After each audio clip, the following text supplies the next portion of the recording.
안녕하세요. 인사이트 사도행전 집세 박은서 목사입니다. 이번 시간에는 사도행전 5장의 두 번째 시간으로 사도들에 대한 그 대제사장과 같은 지도자들의 핍박과 또 이를 중재하는 가말리아에 대해서 같이 살펴보도록 하겠습니다.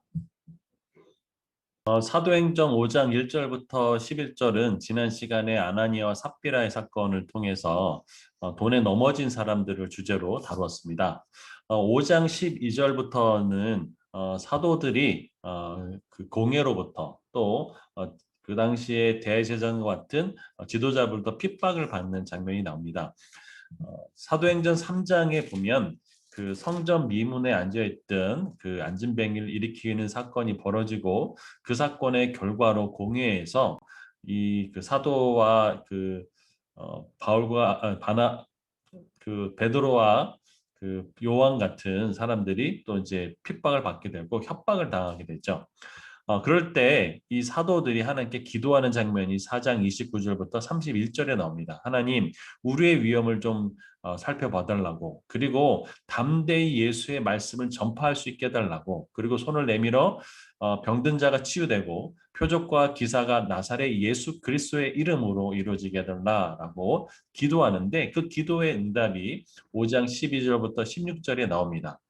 사도들의 손을 통해서 표적과 기사가 많이 일어나고 또 병든 자들이 그 치유함을 받고 귀신이 떠나가고 심지어 베드로가 지나갈 때 그 그림자도 그 덮을기를 바라는 그런 주의 능력과 기사가 엄청나게 일어나기 시작합니다. 자, 이런 일로 인해서 사람들이 마음을 같이하여 솔로몬 행각에 모이고 백성들에게 친송을 받고 믿는 자들이 주님께 나오는 큰 역사가 일어나게 됩니다.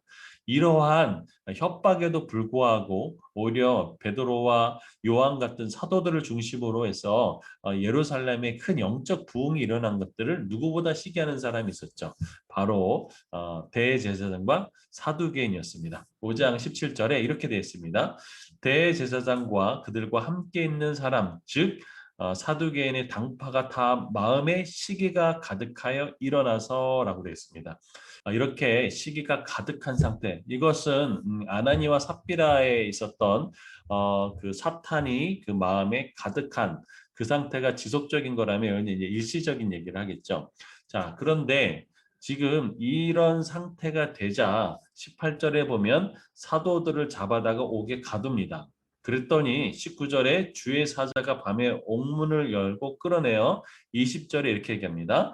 가서 성전에서 이 생명의 말씀을 다 백성에게 말하라. 생명의 말씀을 말하라고 얘기합니다. 그래서 이 말씀을 계속 강론하게 되고 사람들이 놀라게 되죠. 아니 감옥에 가뒀는데 이게 앞에서 이게 말씀을 전하고 있으니까 자 그런 일이 벌어집니다.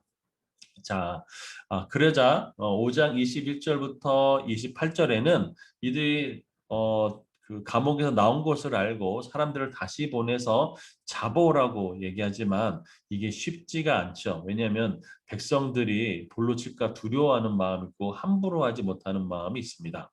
자, 그러면서 우리가 그 사도행전 4장 마지막 부분에 보면 그 사도들의 그 기도에 하나님이 철저히 응답해 주시는 그런 장면이 나오죠. 그래서 주의 사자가 감옥에서 탈출시키고 또 잡아와서는 강제하지 못하는 이런 일이 벌어지죠.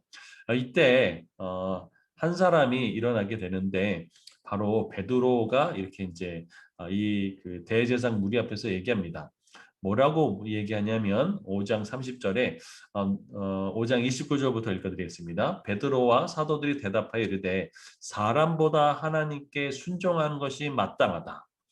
30절에 너희가 나무에 달아 죽인 예수를 우리 조상의 하나님이 살리시고 이스라엘에게 회개함과 제사함을 주시려고 그를 오른손으로 높이사 임금과 주주를 삼으셨느니라.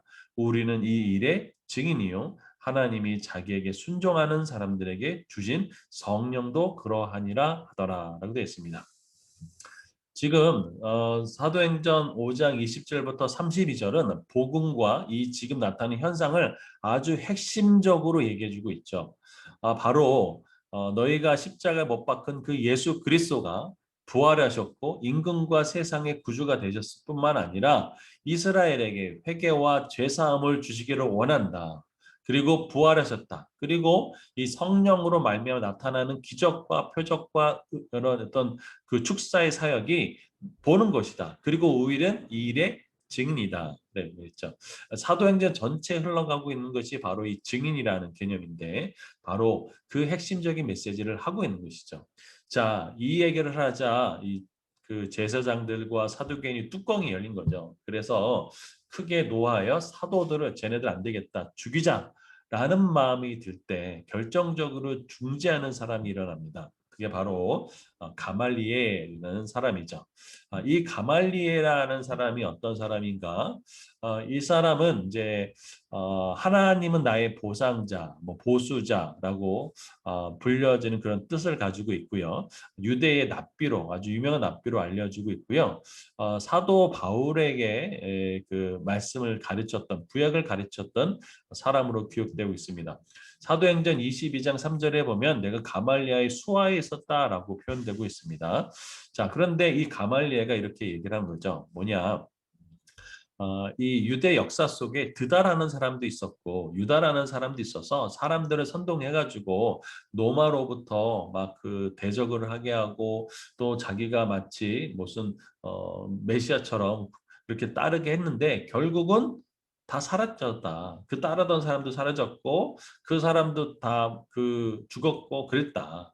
자, 그 여기를 보면 우리가 알 수 있지 않냐? 뭐냐? 바로 38절과 39절인데 이제 내가 너희에게 말하노니 이 사람들을 상관하지 말고 버려두라. 이 사상이 이 소행이 사람으로부터 났으면 무너질 것이요. 만일 하나님께로 났으면 너희가 그들을 무너뜨릴 수 없겠고 도리어 하나님을 대적하는 자가 될까 하노라 하니라고 있습니다. 아주 중요한 메시지가 여기에 이제 담겨 있는데요. 이것이 그냥 어떤 사상과 철학이고 어떤 뭐 일시적인 어떤 그런 거라면 이거 시간이 지나면 다 없어질 것이다. 그러나 만약에 이것이 진짜고 하나님께부터 난 것이고 하나님이 역사하는 거라면 아무도 막을 수 없다라는 거죠. 이것은 역사 속에서 많이 증명되는 이야기이기도 합니다. 어, 이 이야기를 듣고 가말리아의 제안을 이 사두개인들과 또 제사장이 수용합니다. 그러면서 채찍질하고 예수의 이름을 말하는 것들을 금하고 이제 놓습니다.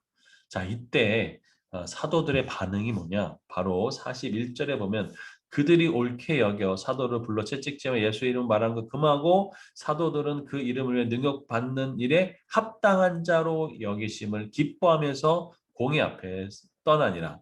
그들이 날마다 성전에서 있든지 집에 있든지 예수는 그리스도라고 가르치기와 전도하기를 그치지 않는 장면으로 이제 5장이 마무리가 됩니다. 가말리알의 이야기가 우리에게 굉장히 중요한 시사점을 주는 것은 어, 우리가 전하는 이 복음의 메시지가 단순히 사상이라면 2000년의 역사 속에서 이미 사라졌을 것이라는 거죠. 그리고 수많은 박해와 핍박 속에 사라졌을 것이라는 거죠. 얼마나 무서운 박해가 있었습니까? 그러나 그것이 진정 하나님께 났으면 아무도 대적할 수 없다라는 그 진리, 그것이 사도 바울이 고백하는 것이었죠. 빌립보서에 보면 사도 바울이 이것이 그 내가 감옥에 매여 있어도 그것을 그 복음은 하나님의 복음 막을 수 없다라고 고백했고 또 역사적으로 봤을 때 중국에 많은 선교사들이 추방당했을 그때 이제는 끝났다. 주계장박이고 철회장박이고 돼서 이제 복음은 끝났다라고 했지만 막상 뚜껑을 열어봤을 때 1억 명 가까이 되는 크리스찬들이 중국에 있다라는 것도 놀랍고요. 또 북한에도 그렇게 극심한 박해를 받았지만 북한에도 믿는 신자가 있다라는 것들을 우리가 알고 있듯이 하나님의 복음은 하나님의 말씀은 그 어떤 사람의 생각과 힘과 권능이 막을 수 있는 것이 아니다라는 거죠. 이것을 가장 강력하게 전해주는 그 메시지 중에 하나가 이 가말리아의 입을 통해서 그리고 하나님의 역사를 통해서 증명되고 있는 것을 알 수 있습니다. 하나님의 은혜와 역사가 저와 여러분의 삶에 가득하기를 축복합니다. 감사합니다.